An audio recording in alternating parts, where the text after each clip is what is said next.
विक्रम विधानसभा के समस्त जनता से हाथ जोड़ के विनती बा कि आप सब अपन बेटा अपन भाई अजीत मुखिया के भारी से भारी मतों से विजयी बनाए।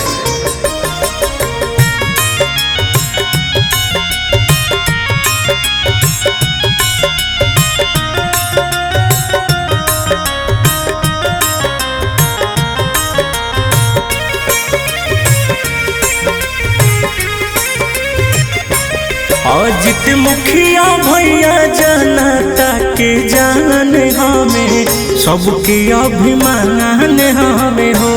विक्रम विधानसभा के नेका पसान हमें नेताई महान हमें हो।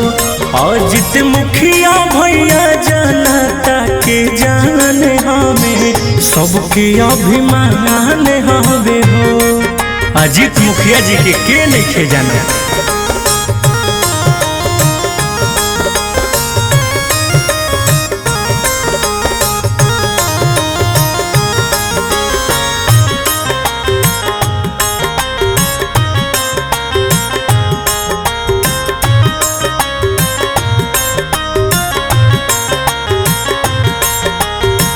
नेता नहीं बेटा बनी करी है भैया काम हो।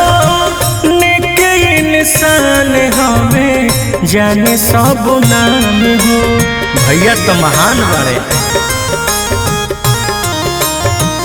विक्रम विधानसभा के हो विकास हो। इनके रहते कोई ना हो निराश हो।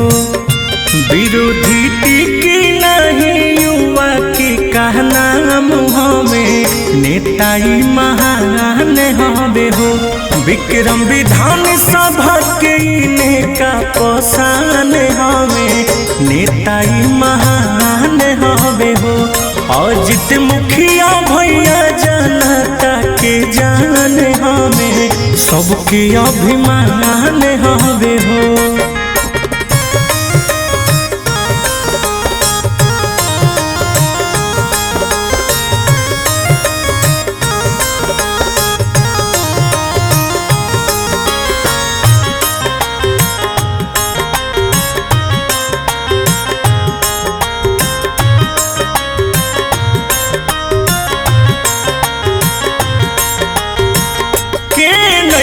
जानत अजीत भैया के नाम हो। एक से बढ़े एक कैले बड़े काम हो। भैया नेता ना बेटा हमें होवे महान। भैया सबके दिल में रहेले करेले उहे काम जवन कहेले। सब जनता लोग करत इनके बखान हमें नेताई महान हमें हो। विक्रम विधानसभा के नेका पसान हमें नेताई महान हमें हो। अजीत मुखिया भैया जनता के जान हमें सबके अभिमान हमें हो। अजीत मुखिया जी के नहीं खे जाना।